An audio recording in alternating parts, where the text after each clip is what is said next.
Ya, puji Tuhan. Jadi kita sampai pada satu kesimpulan bahwa kesuksesan orang-orang percaya, orang Kristen itu adalah satu, yaitu menghidupi panggilan Tuhan.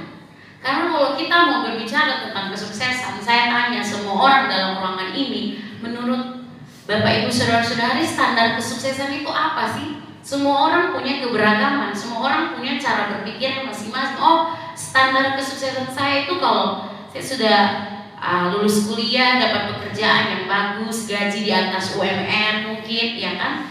Oh, kesuksesan bagi saya itu kalau saya sudah punya rumah sendiri, ya, saya sudah punya mobil, punya motor, punya ini itu, ya, bisa menikahi pacar saya, kekasih saya, ya kan? Itu sukses buat saya. Oh, sukses buat saya adalah ketika saya itu bisa mencapai satu kedudukan yang tinggi di dalam kantor tempat saya bekerja atau di mana saja, ya. Atau kesuksesan itu seperti minggu lalu Dokter Gili bilang terkenal, populer, ya kan? Anak-anak zaman sekarang pokoknya asal tertren saja, asal viral saja, wih sukses. Padahal viralnya dengan cara yang aneh-aneh begitu kan. Jadi tontonan banyak orang, viewersnya banyak, wih sukses. Apakah itu kesuksesan yang sesungguhnya? Jadi semua orang punya standar kesuksesannya masing-masing. Dan akhirnya semua orang tidak akan pernah puas dengan pencapaiannya, ya kan? Karena kita suka membandingkan diri kita dengan orang lain.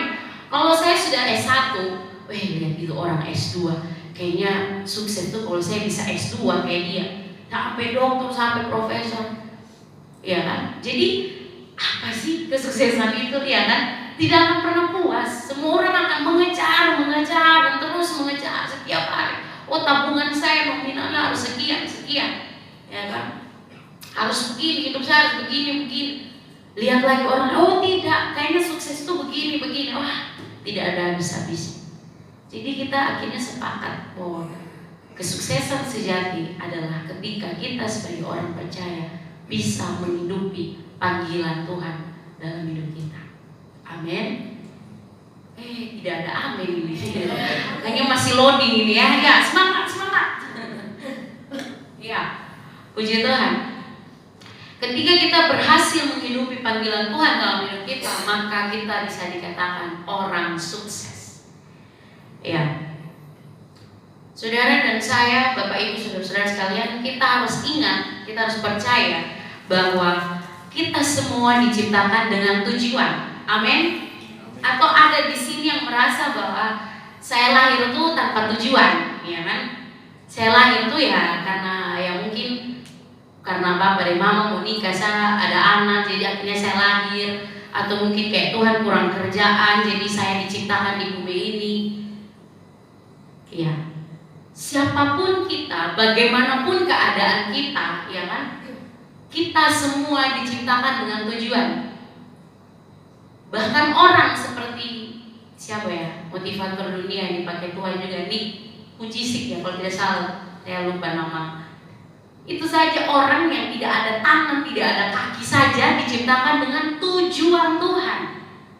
Artinya tidak ada satu orang manusia di dunia ini yang lahir tanpa tujuan. Katakan, saya lahir karena ada satu tujuan dalam hidup saya. Ada tujuan Tuhan dalam hidup Bapak Ibu saudara-saudara sekalian dan saya. Jadi jangan pernah satupun orang di ruangan ini yang menganggap sepele, menganggap hina, menganggap rendah dirinya sendiri karena bentuk fisiknya atau karena tingkat pendidikannya yang tidak tinggi, mungkin pekerjaannya atau status sosialnya yang tidak cukup tinggi di masyarakat, sehingga menganggap oh kayaknya saya ini bukan siapa-siapa, saya ini bukan apa-apa, saya tidak bisa apa-apa. Ya seperti itu. Tidak boleh, karena firman Tuhan mengatakan bahwa kita diciptakan itu ada tujuannya. Allah mendesain kita sesuai dengan rancangannya. Coba kita baca Efesus pasal 2 ayat yang ke-10. Kita harus memahami terlebih dahulu apa tujuan hidup kita supaya kita bisa mencapai kesuksesan itu. Efesus 2 ayat yang ke-10. Ya.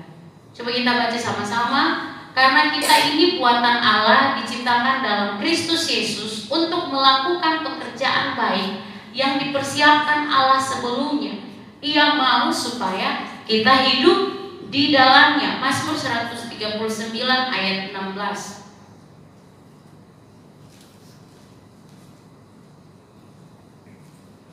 Ya, matamu melihat selagi aku bakal anak, dan dalam kitabmu semuanya tertulis hari-hari yang akan dibentuk sebelum ada satupun daripadanya. Bapak Ibu saudara-saudari, Tuhan mendesain diri kita, mendesain hidup kita. Bahkan kita tuh masih bakal anak, orok, masih belum berbentuk wujud manusia. Tuhan tuh sudah mendesain, Tuhan sudah menenun kita di dalam rahim ibu. Bahkan hari-hari kita tuh sudah dibentuk, sudah ditulis ke depan ini. Oh, orang ini saya ciptakan dia ada di dunia, di keluarga seperti ini, di lingkungan gereja ini, di tempat ini, dengan tujuan ini. Seperti itu Bapak Ibu, Tuhan sangat detail. Jadi kita diciptakan dengan tujuan, ada maksud Tuhan, ada rencana Tuhan di dalam hidup kita. Nah, inilah yang harus kita kejar dalam hidup kita. Panggilan inilah yang harus kita kejar dalam hidup kita selama kita hidup, dari masa muda sampai akhir hidup kita. Bukan mengejar segala sesuatu yang sia-sia di dunia ini. Kayalah, punya ini, punya itu, jadi ini, jadi itu. Akhirnya capek sendiri. Karena kita tidak sedang berjalan pada sasaran atau tujuan yang tepat. Nah, harusnya kita berlari kepada tujuan Tuhan dalam hidup kita. Itu baru benar. Nah, kalau kita sudah menghidupi panggilan Tuhan dalam hidup kita, tujuan Tuhan, rencana Tuhan, maksud Tuhan dalam hidup kita, baru dikatakan sukses. Ya kan? Jadi kalau mama dong, apa dong banding-bandingkan nih ketemu dengan orang lain di luar sana nih. Aduh, lu lihat lu itu satu sekolah sampai jadi profesor, doktor tuh di luar negeri sana sukses luar biasa. Jangan kecil hati. Aduh, lu maunya lu kerja kayak itu satu. Aduh, dia punya jabatan terlalu bagus sekali. Ini juga untuk bapak mama, orang-orang tua. Tolong jangan pasang persepsi sukses seperti itu buat anak-anak, karena itu gagal total, itu salah besar. Saya bersyukur sekali ini kemarin kesaksian waktu kita sharing. Saya kagum loh, serius. Itu memang itu pekerjaan Roh Kudus bisa mengilhamkan seperti itu pada Maheni. Maheni bersaksi bahwa ketika Maheni baca itu buku, Maheni tuh kayak dapat rema begitu bahwa apa sih yang dikejar di dunia ini begitu. Dan akhirnya Maheni sampai pada satu kesimpulan loh, tentang Michelle, tentang Michael. Jadi kayak Michelle dan Michael ini memang punya bakat seperti itu. Jadi Maheni, Bapak Stevie selalu arahkan mereka untuk ikut lomba, fashion, segala macam. Seperti itu, tampil di sini, tampil di sana, seperti itu. Sebagai orang tua, Maheni dan Bapak Stevie punya tanggung jawab untuk itu, mengusahakan, ya kan, untuk masa depan anak-anak. Tapi Maheni sampai pada satu titik bahwa Maheni berpikir bahwa untuk apa ini semua, begitu loh. Kayak saya buat anak saya jadi seperti ini, mungkin bisa saja hanya untuk mendapatkan pujian atau pengakuan dari orang-orang. Wih, anaknya Maheni keren nih, tampil cantik, menang lomba juara 1. Kayak itu semua kayak semata-mata itu dapat pengakuan seperti itu.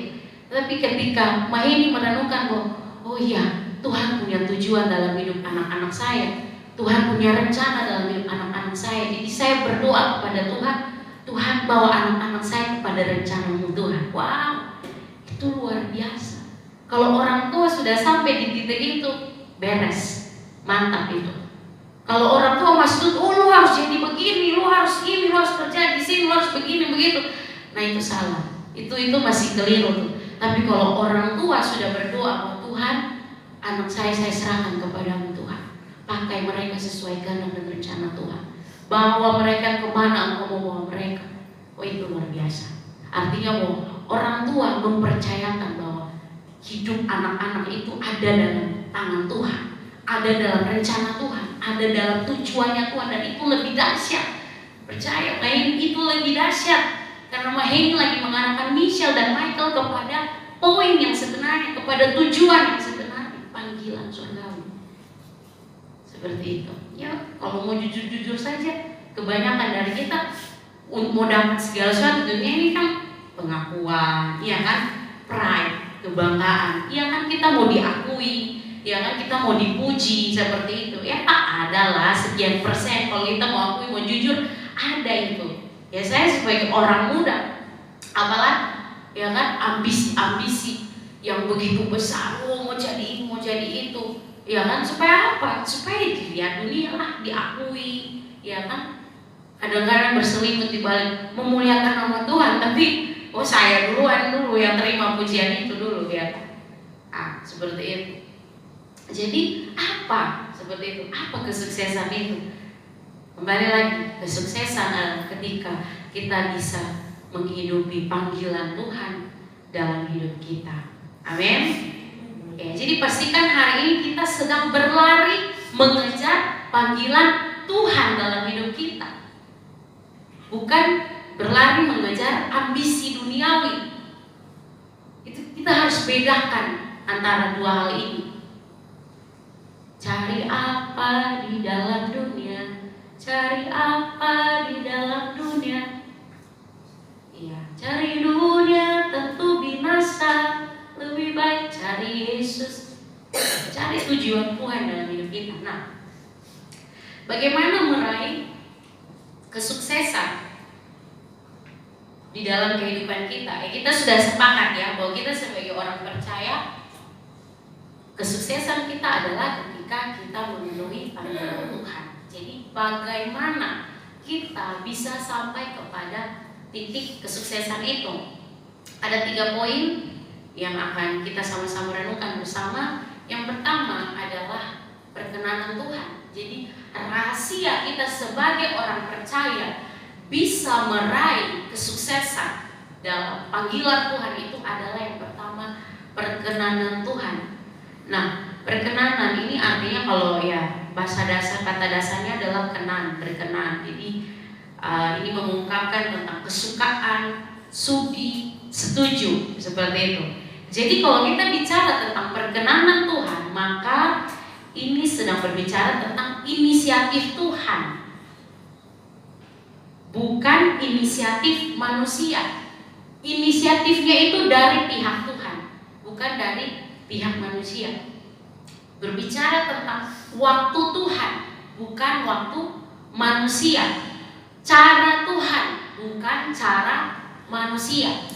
Jadi ini berbicara tentang perkenanan Tuhan.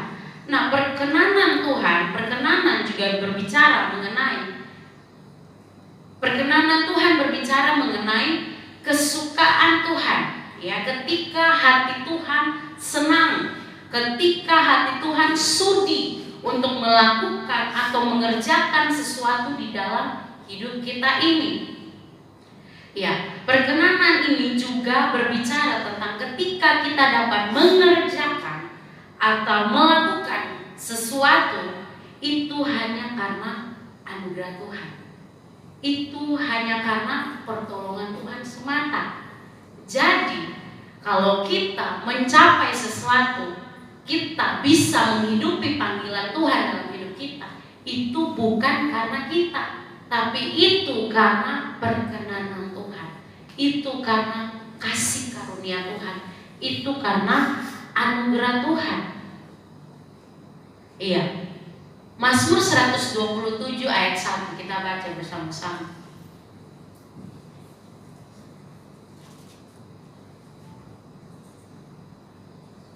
Mazmur 127 ayat 1. Nyanyian ziarah Salomo. Jikalau bukan Tuhan yang membangun rumah, sia-sialah usaha orang yang membangunnya. Jikalau bukan Tuhan yang mengawal kota, sia-sialah pengawal berjaga-jaga. Jadi lihat, kita manusia memang didesain Tuhan untuk menjadi partner kerjanya Tuhan, untuk mewujudkan rencana Tuhan, kerajaan Allah di bumi ini. Nah, tetapi sebagai partner Tuhan, kita tidak bisa melakukan apapun, kita tidak bisa mencapai apapun dalam hidup kita tanpa campur tangan Tuhan. Itu di situ dikatakan. Kalau bukan Tuhan yang bangun rumah, sia-sia orang yang membangunnya.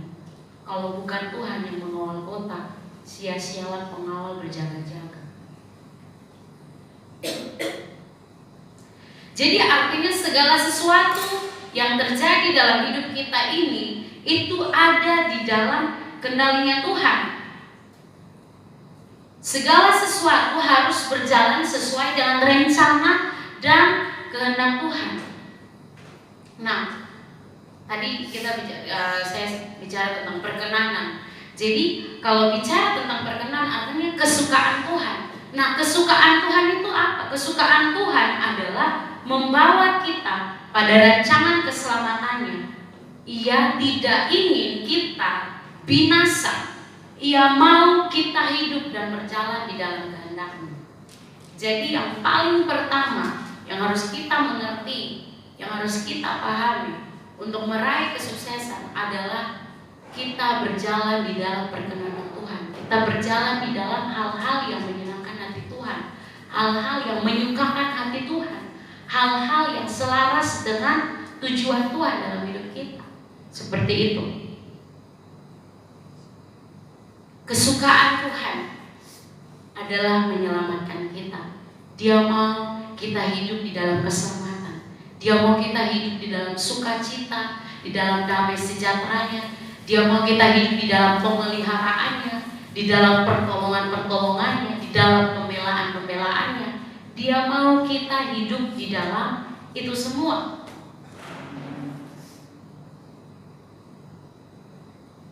Iya. Jadi hal sederhana mengenai kesuksesan adalah mungkin kita berpikir kalau ini ya tidak salah juga ya kalau kita punya mimpi, kita punya impian, kita punya cita-cita. Mungkin selama ini kita berpikir kayak saya harus jadi seperti ini supaya saya dikatakan sukses, itu baru namanya sukses. Tetapi sebenarnya hal paling sederhana kita sukses itu adalah ketika kita diselamatkan oleh Tuhan. Kita yang tadinya terikat, terbelenggu oleh dosa, kita yang tadinya tidak mampu diselamatkan oleh perbuatan baik kita sendiri, akhirnya oleh anugerah Tuhan kita dimerdekakan, kita ditebus, kita dibebaskan, kita dibaharui, kita dipulihkan, kita dibawa masuk ke dalam kerajaan Allah. Itu kesuksesan kita yang paling pertama. Itu adalah kesuksesan yang paling mendasar bagi kita sebagai orang-orang percaya. Kita sudah diselamatkan seperti itu. Sebenarnya untuk ini saja sudah membuat kita merasa puas. Untuk ini saja seharusnya sudah membuat kita merasa cukup, merasa bangga. Oh, saya sudah diselamatkan. Saya sudah menjadi warga kerajaan Allah. Saya sudah menjadi anak Allah. Saya adalah milik Kristus. Sebenarnya disitulah titik kebanggaan kita. Kita bisa bersyukur karena itu. Nah, hal ini tidak sejalan dengan prinsip dunia, ya. Bahwa selama kita hidup di dunia ini, ya, selama kita ada di dunia ini, mari kita kejar segala sesuatu yang kita inginkan. Hiduplah seperti yang engkau mau. Engkau mau jadi apa? Engkau bisa, ya kan? Motivator-motivator kan selalu berkata seperti itu. Engkau mau jadi apa? Engkau bisa, ya kan? Kalau prinsip firman Tuhan tidak seperti itu. Kalau Tuhan tidak berkehendak engkau jadi itu, jangan membantah. Itu bukan rencana Tuhan dalam hidup. Anak muda mungkin, ya mungkin orang-orang tua juga masih punya cita-cita dan harapan. Kalau kita bilang Tuhan saya mau jadi ini, saya mau begini, saya mau begitu. Kita berdoa, kita berusaha, kita bekerja keras, kita berjuang untuk meraih itu. Tetapi pada akhirnya Tuhan ternyata mengalihkan kita kepada lain. Tuhan membawa kita kepada pekerjaan yang lain. Jangan sedih, jangan berkecil hati, karena itu adalah rencana Tuhan dalam hidup kita.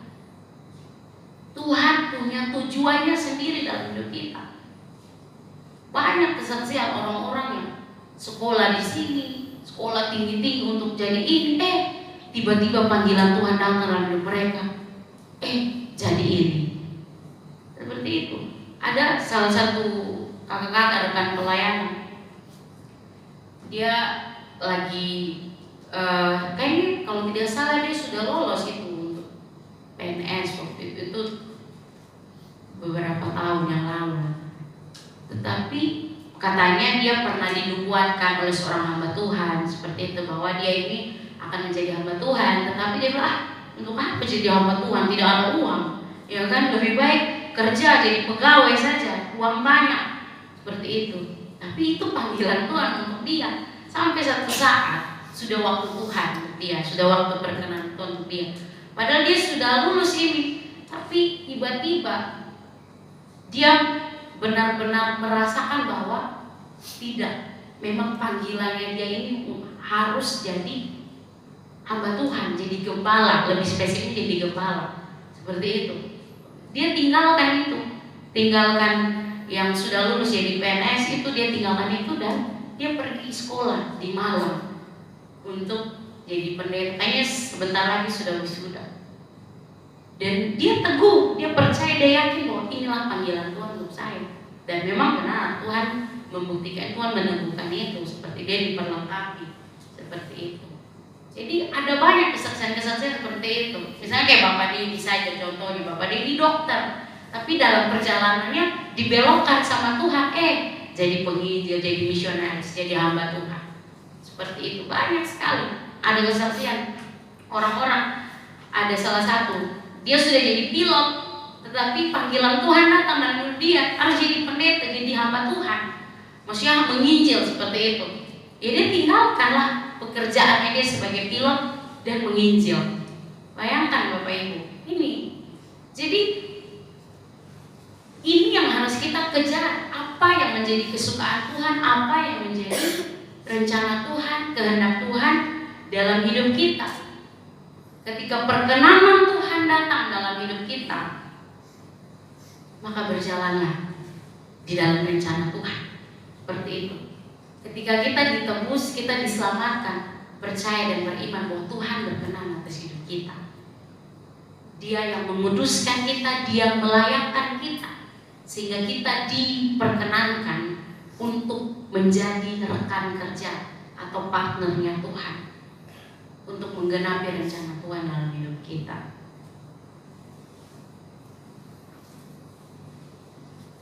Iya. Jadi itu tadi, bahwa pandangan dunia kita harus mengejar ini, mengejar itu, ya kan, kita harus meraih posisi tertinggi, kalau bisa kita jadi orang nomor 1 di dunia ini. Itu yang ditanamkan oleh dunia ini. Markus 8 ayat 36. Ada satu, coba kita baca Markus 8 ayat 36.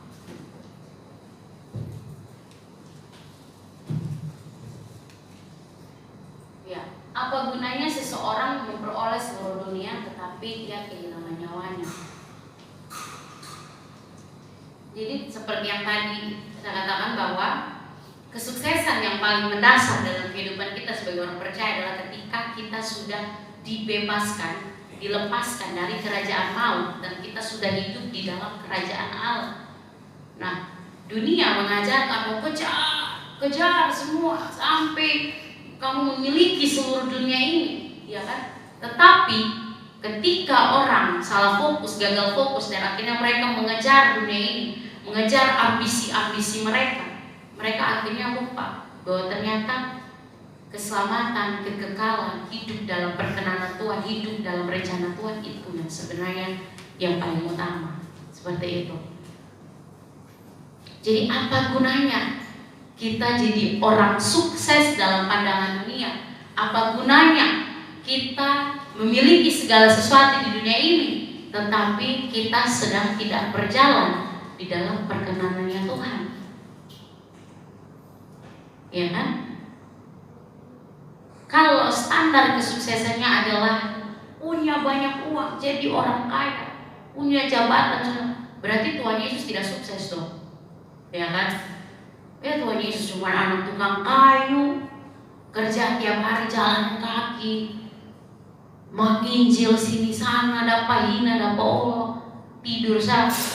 Sudah ada bilang Alkitab, firman Tuhan bilang tidak ada alas untuk meletakkan kepala. Kalau kita ikut standar dunia bahwa kesuksesan itu adalah kaya raya, punya segala sesuatu, berarti Tuhan Yesus tidak sukses. Itu. Tapi yang sebenarnya adalah Tuhan Yesus sukses. Sukses besar karena Dia mengerjakan, menggenapi rencana Bapa. Seluruh karya rencana Bapa di dalam selama Dia hidup di bumi ini. Tidak perlu hidup lama-lama, pokoknya cuma 33 tahun kurang lebih hidup di dunia. Dan Dia sukses menjalankan panggilan Bapa, rencana ilahi. Lalu Dia pulang kembali. Ya itu sebenarnya seperti itu. Jadi kita tidak perlu hidup lama-lama di dunia ini. Tidak perlu jadi segala sesuatu di dunia ini. Kalau kita sudah menggenapi panggilan Tuhan, hidup sesuai rencana Tuhan, sudah selesai, pulang sudah. Seperti itu. Ya, saya hari-hari ini tuh setiap hari mungkin ini bisa intimidasi, tapi ini menjadi motivasi buat saya juga.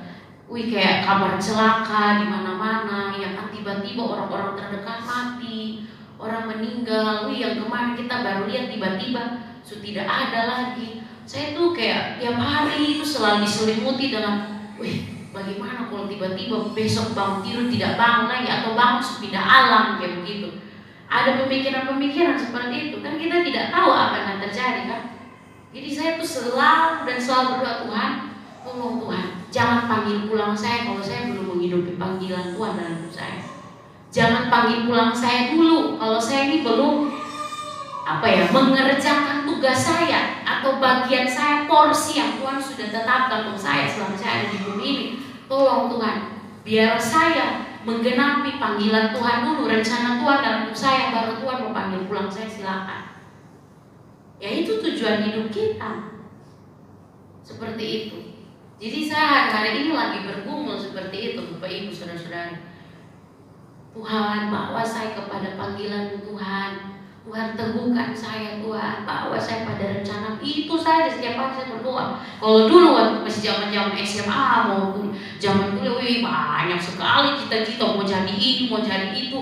Tuhan mau begini, mau begitu. Tidak, sekarang doa saya sudah simpel. Tuhan, tidak banyak-banyak mau lagi Tuhan. Bawa saya pada rencana Tuhan saja. Bawa saya pada panggilan Tuhan, itu saja. Tidak berdoa ibu pusing sendiri. To the point, Tuhan, bawa saya pada panggilan, itu saja, selesai. Ya. Kemudian yang kedua, bagaimana rahasia untuk mencapai kesuksesan itu? Dipimpin oleh Roh Kudus. Jadi orang-orang yang sukses dalam memenuhi panggilan Tuhan adalah orang-orang yang dipimpin oleh Roh Allah sendiri. Seperti itu. Ya karena yang punya rencana ya Allah Tuhan, ya berarti yang harus memimpin kita ya Tuhan sendiri dong, ya kan? Kita harus mendapatkan hikmah, kewahyuan, visi yang jelas itu dari Tuhan, seperti itu. Jadi penting sekali untuk kita dipimpin oleh Roh Kudus, Roh Allah. Iya, kita harus berjalan sesuai pimpinan dan arahannya. Nah, Roh Kudus ada di dalam kita, berdiam di dalam kita itu sebagai penolong. Yohanes 14 ayat 16 dan 17. Coba kita baca. Yohanes 14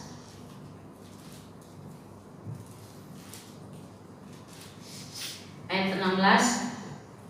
Aku akan minta kepada Bapa dan Ia akan memberikan kepadamu seorang penolong yang lain, supaya Ia menyertai kamu selama-lamanya, yaitu Roh kebenaran.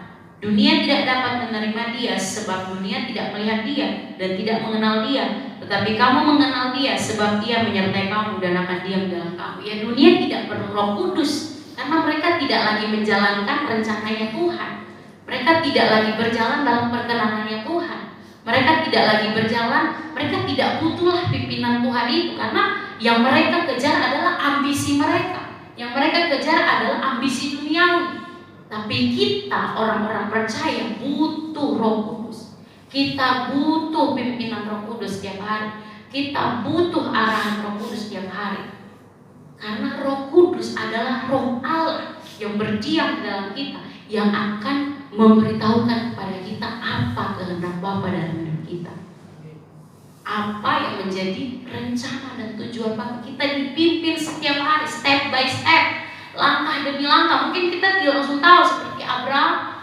Waktu dia mau keluar dari rumah nenek moyangnya, rumah ayahnya yang sudah nyaman, Tuhan tidak kasih tahu kamu mau pergi kemana. Tuhan tidak bilang, tidak dikasih tahu sama sekali. Tuhan cuma bilang berjalan saja, ya menurut arahannya Tuhan. Kita ikut Tuhan, kita mau mengejar panggilan Tuhan dalam hidup kita. Kita tuh tidak dikasih tahu endingnya tuh nanti seperti apa, bagaimana kita lagi diarahkan kemana. Tetapi setiap hari Roh Kudus akan memimpin kita sampai akhirnya kita sudah sampai di rencana Tuhan, baru kita mengerti, oh ini rencana Tuhan untuk saya ternyata. Seperti itu. Jadi kita perlu untuk memanfaatkan kehadiran Roh Kudus dalam hidup kita. Kita minta pimpinan Roh Kudus setiap hari dalam hidup kita. Nah, tetapi yang menjadi persoalannya, ada satu tantangan, cuma satu saja tantangan kita mau dipimpin oleh Roh Kudus, yaitu ketika keinginan daging kita juga meronta-ronta dalam diri kita. Kita baca Galatia 5 ayat 16 sampai 21. Kita perlu mengingat lagi hal-hal seperti ini. Jangan bosan-bosan untuk diingatkan. Kita perlu untuk terus dikuatkan, ditegur, diajar dan disihati. Galatia 5 ayat 16 sampai 21. Jadi ada tantangan ketika kita mau meraih kesuksesan di dalam Tuhan. Ketika kita mau dipimpin oleh Roh Kudus, kita akan berjuang melawan keinginan daging kita. Maksudku ialah hiduplah oleh Roh, maka kamu tidak akan menuruti keinginan daging.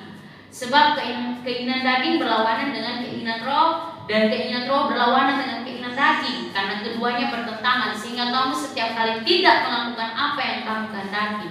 Akan tetapi jikalau kamu memberi dirimu dipimpin oleh Roh, maka kamu tidak hidup di bawah hukum Taurat. Perbuatan daging telah nyata, yaitu percabulan, kecemaran, hawa nafsu, penyembahan berhala, sihir, perseteruan, perselisihan, iri hati, amarah, kepentingan diri sendiri, percideraan, roh pemecah, kedengkian, kemabukan, pesta pora, dan sebagainya. Nah, ini semua yang tadi disebutkan itu oleh Rasul Paulus, itu ada dalam daging kita. Hawa nafsu, percabulan, iri hati, dengki, amarah, itu ada di dalam tubuh daging kita ini. Jadi inilah yang menjadi perjuangan kita setiap hari. Bagaimana mengendalikan emosi kita, mengatur emosi kita yang meluap-luap, tidak terkendali, ya kan? Emosi itu banyak hal, bisa kesedihan, marah, kebahagiaan, itu semua tuh bisa kita rasakan, tapi harus dalam batas-batas tertentu, tidak boleh berlebihan. Seperti itu. Bagaimana kita mengendalikan diri kita seperti itu, supaya kita bisa menaklukkan keinginan kita pada keinginan Roh, ya. Jadi semua keinginan daging itu membawa kita pada kebinasaan, kehancuran, dan kegagalan semata. Seperti itu. Jadi keinginan-keinginan daging kita ini hanya akan membawa kita kepada kehancuran. Nafsu kita, ambisi-ambisi duniawi kita yang mau mengejar dunia ini, itu semata-mata hanya akan membawa kita kepada kesusahan, susah payah. 1 Timotius 6 ayat 9. 1 Timotius 6 ayat 9. Tetapi mereka yang ingin kaya terjatuh ke dalam pencobaan. Jadi kaya ini ya bisa banyak hal seperti itu. Terjatuh ke dalam pencobaan, ke dalam jerat, dan ke dalam berbagai-bagai nafsu yang hampa dan yang mencelakakan, yang menenggelamkan manusia ke dalam keruntuhan dan kebinasaan. Selanjutnya, karena akar segala kejahatan ialah cinta uang, sebab oleh memburu uanglah beberapa orang telah menyimpang dari iman dan menyiksa dirinya dengan berbagai-bagai duka. Ayat 11. Tetapi engkau, hai manusia Allah, jauhilah semua itu. Kejarlah keadilan, ibadah, kesetiaan, kasih, kesabaran, dan kelembutan. Di dalam Alkitab tidak pernah tuh diajarkan kejarlah status, kedudukan, sosial, kejarlah harta kekayaan, tidak pernah. Karena itu tidak pernah menjadi tujuan hidup kita sebagai manusia Allah. Tujuan kita itu keadilan, ibadah, kesetiaan, kasih, kesabaran, dan kelembutan. Iya. Jadi karena mengejar dunia ini banyak orang akhirnya jatuh di dalam berbagai macam pencobaan. Jadi kita perlu untuk sungguh-sungguh berusaha dan berjuang melawan keinginan daging kita setiap hari agar tidak menghambat pekerjaan Tuhan dalam hidup kita. Seperti itu.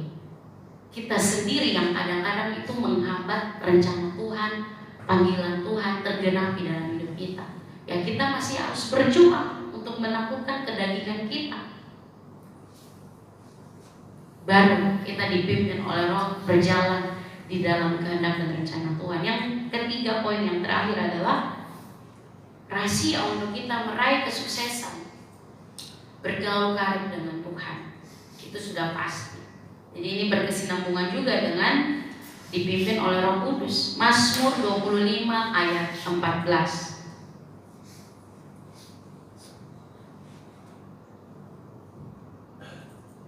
Mazmur 25 ayat 14, Tuhan bergaul karib dengan orang yang takut akan Dia, dan perjanjiannya diberitahukannya kepada mereka.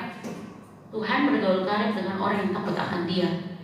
Jadi ketika kita hidup dalam perkenanan Tuhan, kita hidup dalam kesukaan Tuhan, di dalam kehendak Tuhan, kita hidup sesuai dengan keinginan Roh, pimpinan Roh, maka firman Tuhan berkata bahwa kita sedang bergaul karib dengan Tuhan. Seperti itu. Ya, menjadi sahabatnya Tuhan, bestinya Tuhan. Seperti itu. Dan yang paling penting adalah ketika kita bergaul karib dengan Tuhan, disitulah Tuhan akan memberitahukan perjanjiannya.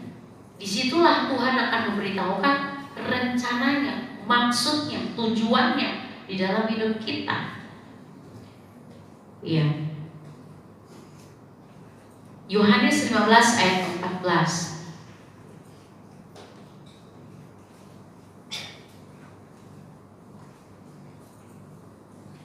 Kamu adalah sahabatku jikalau kamu berbuat apa yang kuperintahkan kepadamu. Jadi hanya sahabat-sahabatnya Tuhan, hanya orang-orang yang bergaul karib dengan Tuhan yang akan dipimpin dan dituntun untuk sampai pada tujuan Tuhan. Hanya orang-orang yang bergaul karib dengan Tuhan yang bisa mencapai kesuksesan dalam hidup mereka.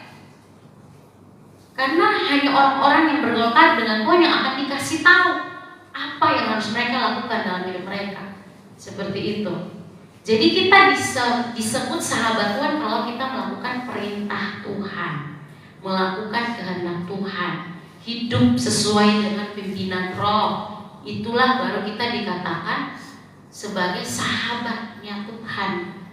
Nah, sebaliknya, kalau kita lagi mengejar ambisi dunia, kita lagi mengikuti keinginan daging kita lagi mengikuti kehendak kita sendiri, berarti kita bukan sahabatnya Tuhan. Lalu kita sahabatnya siapa? Ya sahabatnya iblis lah. Ya, setan suka membuat kita gagal fokus supaya kita tidak pernah melesat sampai pada tujuan. Ya, bayangkan saja kalau kita bersahabat dengan Tuhan, pasti setiap saat, setiap waktu mata Tuhan, hati Tuhan tuh akan tertuju pada kita, sahabatnya Tuhan. Kalau kita punya sahabat, pasti apa-apa cari dia, apa-apa mau dengan dia, apa saja mau dengan dia. Nah, begitu juga kalau kita bersahabat dengan Tuhan, apa-apa tuh dengan Tuhan. Tuhan juga begitu, Dia mau bersahabat dengan kita, Dia mau bergaul karib dengan kita, supaya Dia memberitahukan perjanjiannya. Jadi jangan pusing sekarang, kita jangan pusing, jangan pikir, aduh saya ini mau jadi apa, masa depan saya bagaimana, saya ini mau kemana hidup saya. Jangan pusing, sekarang bergaul karib dulu dengan Tuhan. Seperti itu, bergaul karib dengan Tuhan. Nanti Tuhan sendiri yang akan mengarahkan kita kepada tujuan-tujuannya. Amin. Saya percaya bahwa kita semua di sini mau sukses, tapi bukan sukses ala duniawi, tapi sukses ala surgawi. Ya, seperti itu. Jadi kita mengikuti standarnya Tuhan, kita mengikuti standar kerajaan Allah, bukan dunia ini. Jadi hari ini siapapun kita, jangan ada yang berkecil hati, jangan ada yang merasa bahwa kayaknya saya ini produk gagal, kayaknya saya ini tidak akan bisa sukses, aduh saya terlalu hancur, saya terlalu rusak, kayaknya tidak ada masa depan yang baik buat saya, aduh keluarga saya keluarga kecil, aduh tidak mampu, saya tidak bisa, saya tidak akan bisa. Oh salah. Mulai hari ini tanamkan di dalam pikiran kita, hati kita, roh kita, saya ini adalah milik Tuhan.